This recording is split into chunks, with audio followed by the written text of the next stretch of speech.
My name is Fred Bloomfield, and I was born in Saskatchewan, down around where the town is now is Rock Glen. I think where I was actually born was at a private home. Close to this post office, I think it was called Quantock, Saskatchewan. Well, it'd be in October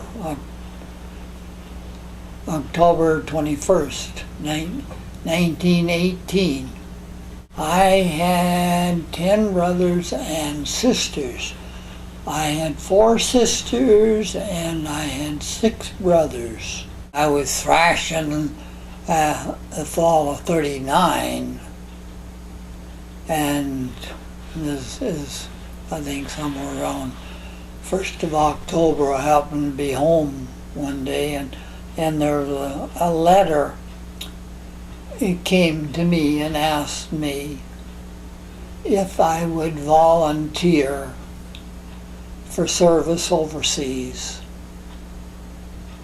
Yeah, and I said yes, that I would.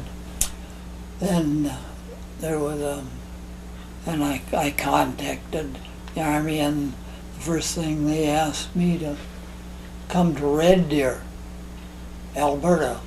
That was the first barracks that they had built for the Army in Western Canada that I know of. So I went there, and I think I was there for 2 months. Then after Christmas, that next summer I didn't actually stay with the Army 100%, but I had to go once a week, go to Panoka and take training with a bunch of other boys. It worked out that summer. I think about every week or two I would have to go and do some training.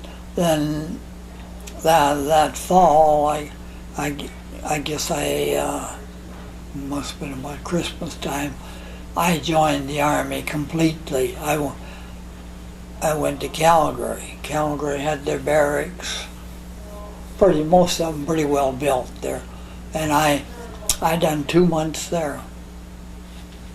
And they asked us in Calgary what would like, and they sent a bunch of us to Winnipeg, and we were in Winnipeg, I think, about 5 or 6 weeks. Then the first thing we got word, we're going overseas, and I don't know how many, there's 4 or 5 shiploads of guys that we went overseas. I forgot to mention the fellow who jumped overboard. And once you jump overboard, they tell you to start with, if you jump overboard or fall overboard, the ship coming up will be picking you up, because they will not hesitate to stop or to go back to pick anyone up like that. So just what happened to this fellow that jumped overboard, I do not know. He was probably picked up by the ship or 2 coming behind, as far as I know. Yeah, there was about, I wouldn't be surprised, there might have been 8 or 10 small ships, one behind the other, going overseas, and we went and we landed at Scotland. And we got out of the ship in Scotland. Then we took the train, and I don't know, maybe a day's ride. We went to Borden, England, a big English place where they train troops, or maybe they could hold 5,000 troops. It was a big place, and then I had to go ahead and take basic training all over again.